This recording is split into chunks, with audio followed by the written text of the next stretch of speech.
Yohanes pasal 14 ayat 12. Aku berkata kepadamu, sesungguhnya barang siapa percaya kepadaku, ia akan melakukan juga pekerjaan-pekerjaan yang aku lakukan, bahkan pekerjaan-pekerjaan yang lebih besar daripada itu, sebab aku pergi kepada Bapa. Yang benar saja Tuhan, apa iya kami manusia dapat melakukan pekerjaan-pekerjaan yang lebih besar dari pekerjaan-pekerjaanmu? Mungkin beberapa dari saudara mempunyai pertanyaan seperti ini. Namun saya percaya perkataan Tuhan Yesus ini adalah benar. Sehingga saya mulai mencari jawaban mengapa Tuhan Yesus mengatakan demikian.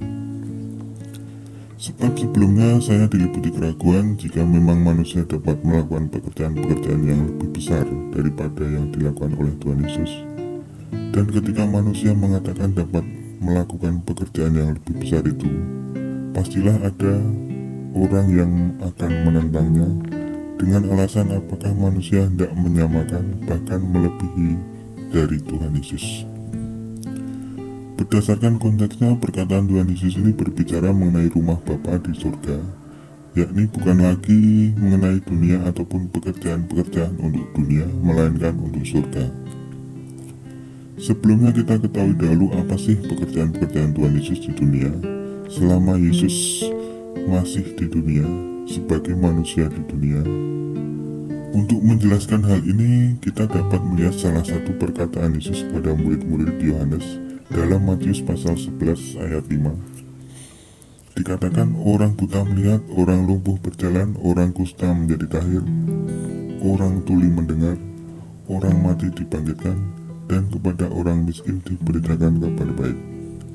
Inilah secara khusus dari pekerjaan-pekerjaan yang nyata dilakukan oleh Tuhan Yesus ketika masih di dunia sebagai manusia. Meskipun secara umum pekerjaan Yesus adalah menyelesaikan seluruh pekerjaan Bapa, yakni menyelamatkan seluruh umat manusia.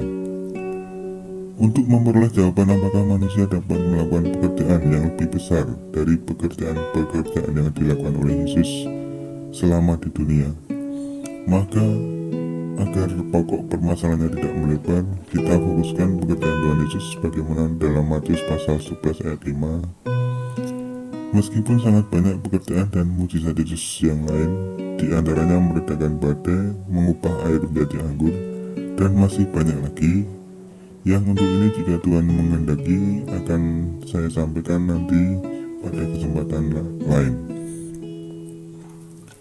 Dikatakan buah atau hasil dari pekerjaan Yesus secara literal dalam ayat tersebut adalah pekerjaan-pekerjaan penyembuhan dan pemulihan secara jasmani, yakni orang buta menjadi melihat, orang lumpuh dijadikan dapat berjalan, orang kusta ditahirkannya, orang tuli dijadikannya mendengar, orang mati dibangkitkan, dan orang miskin diberikan kabar baik. Secara literal kita yang percaya pekerjaan-pekerjaan Tuhan Yesus tersebut benar-benar terjadi, yang bahkan kita percaya pekerjaan Tuhan Yesus tersebut sebagai mujizat. Manusia pada waktu itu dan pada saat ini pun pasti terheran-heran akan mujizat yang dilakukan oleh Tuhan Yesus, dan mengatakan mustahil pekerjaan seperti itu dilakukan oleh manusia jikalau tidak dari Allah. Jika pekerjaan dan mujizat Tuhan Yesus pada waktu itu kita anggap sebagai kemustahilan, lalu bagaimana kita manusia dapat melakukan pekerjaan-pekerjaan yang lebih besar daripada itu? Dan juga apa maksud Yesus mengatakan kita manusia yang percaya kepadanya dapat melakukannya? Saat ini mungkin tidak sedikit dari kita pernah mendengar bahwa ada manusia yang dapat melakukan kuasa dari firman atau yang percaya kepada Tuhan Yesus untuk melakukan mujizat penyembuhan dan pemulihan. Misalnya mujizat penyembuhan orang buta, orang lumpuh, orang tuli, atau mujizat penyembuhan lainnya, bahkan mujizat menghidupkan orang yang sudah mati, yang semuanya itu adalah secara jasmani. Pekerjaan ini dapat dikatakan sama dengan pekerjaan yang dilakukan oleh Tuhan Yesus, namun ini pun menimbulkan banyak pertentangan. Dengan mengatakan orang yang melakukan mujizat tersebut mau menyamakan dirinya dengan Tuhan atau mengkopi Tuhan Yesus. Bahkan yang sangat disayangkan, yakni dengan menghakimi bahwa kuasa tersebut tidak berasal dari Tuhan Yesus. Seharusnya kita menyerahkan semua ini kepada penghakiman Tuhan. Cukuplah bagi kita melihat buah dari mukjizat itu. Peristiwa ini akan menjadi mirip ketika Tuhan Yesus memelekkan mata orang buta sejak lahir, di mana orang Farisi dan ahli Taurat menuduh bahwa yang memelekkan mata orang buta itu adalah orang berdosa. Yang dimaksudkannya adalah Tuhan Yesus.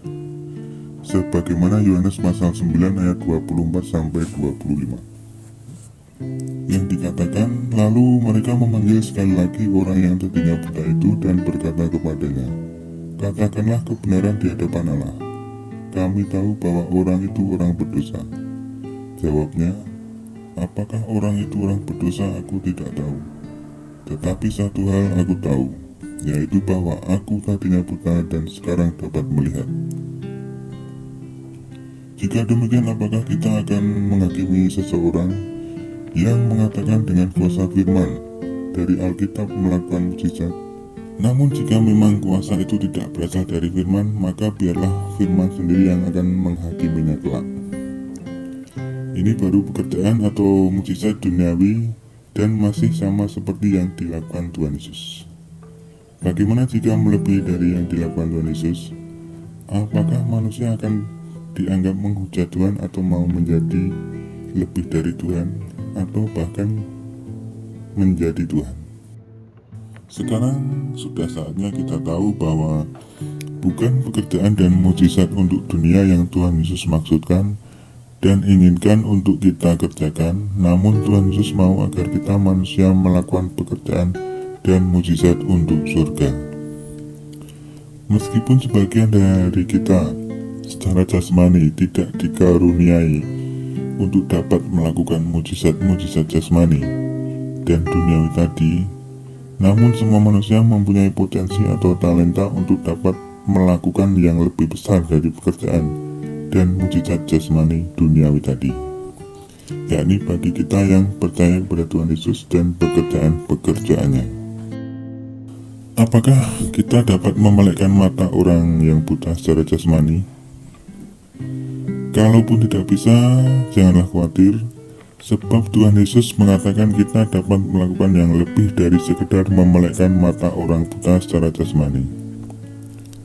Dengan cara bagaimana? Kalau kita sadar ketika kita memberitakan atau setidaknya memperkatakan atau bersaksi firman kepada satu orang saja yang belum pernah melihat dan mengenal Yesus, atau dapat dikatakan orang yang buta rohani, dan orang tersebut menjadi percaya kepada Tuhan Yesus, maka ketika itulah kita dapat memelekkan mata rohani seseorang yang tadinya tidak dapat melihat Tuhan menjadi dapat melihat Tuhan. Kemudian kita pun dapat menjadikan orang yang lumpuh secara rohani, yakni orang yang tidak dapat berjalan dengan apa yang diimaninya sebelumnya, atau dapat juga dikatakan tidak ada pergerakan rohani karena belum atau tidak mengenal Yesus. Sehingga kemudian dengan kita memberikan tuntunan firman, seseorang lain dapat berjalan dalam iman kepada Tuhan Yesus. Begitu pula kita dapat mentahirkan seseorang dari penyakit kusta rohani yang dahulu dianggap sebagai penyakit kutukan, yakni ketika kita dapat membawa seseorang bertobat dari kenajisan dan kekotoran perbuatan seseorang. Misalnya seseorang yang sebelumnya hidup dalam dosa, sehingga orang tersebut mengalami kutuk dosa, maka ketika kita dengan kuasa firman membantu orang tersebut untuk lepas dari dosa dan kutuk dosa, ketika itulah kepada kita dapat dikatakan mentahirkan atau mempertobatkan seseorang dari dosa dan kutuk dosa. Selanjutnya kita dapat membuat orang yang tuli akan perkataan Tuhan, hingga seseorang dapat mendengar dan menangkap perkataan Tuhan dengan telinga rohaninya. Ketika kita memperkatakan, memberitakan dan bersaksi atas kuasa perkataan Tuhan. Dan lagi bahkan kita dapat melakukan pekerjaan membangkitkan orang mati, meskipun apakah selama ini di dunia ini Yesus pernah benar-benar membangkitkan orang mati secara jasmani. Namun yang untuk ini akan saya sampaikan pada kesempatan lain. Bagaimana kita dapat dikatakan melakukan pekerjaan membangkitkan orang mati? yakni dengan cara kita membangkitkan rohani seseorang yang telah mati karena dosa, yaitu dengan membawa kepada Tuhan Yesus sehingga orang tersebut memperoleh pengampunan dan penebusan dosa dan bangkit dalam hidup yang baru sebagai manusia baru. Yang terakhir dikatakan kita dapat memberi kabar baik kepada orang miskin yang meskipun secara materi kita tidak dapat membuat seseorang kaya, yakni ketika kita memberitakan firman kepada orang yang tidak mengenal atau tidak mempunyai firman dalam hidupnya, hingga orang tersebut mempunyai bahkan dilimpahi pengertian akan kekayaan makna firman. Dari pekerjaan-pekerjaan tadi ternyata kita dapat melakukan pekerjaan yang lebih besar dari yang dilakukan Yesus. Namun bukan berarti kita menjadi lebih besar dari Tuhan Yesus, meskipun Tuhan Yesus sendiri yang mengatakan manusia dapat melakukannya. Sebab inilah maksud Tuhan Yesus ketika ia hanya sebentar melakukan pekerjaannya di dunia dan memberi teladan atau contoh atau gambaran pekerjaannya yang sempurna. Namun kuasa perkataan firman-Nya lah yang tetap menyertai kita untuk melakukan dan menyelesaikan pekerjaannya, yakni agar banyak manusia diselamatkan dari dunia dan masuk ke dalam rumah Bapa di kerajaan surga. Tuhan Yesus sendiri tidak menghendaki manusia hanya tertarik pada mukjizat untuk duniawi, namun semua itu dilakukan oleh Tuhan Yesus sebagai contoh dan perumpamaan bagi kita. Sebab tugas kita lah untuk menyelesaikan pekerjaan Tuhan di dunia agar terjadi penuaian besar untuk disimpan di lumbung surga.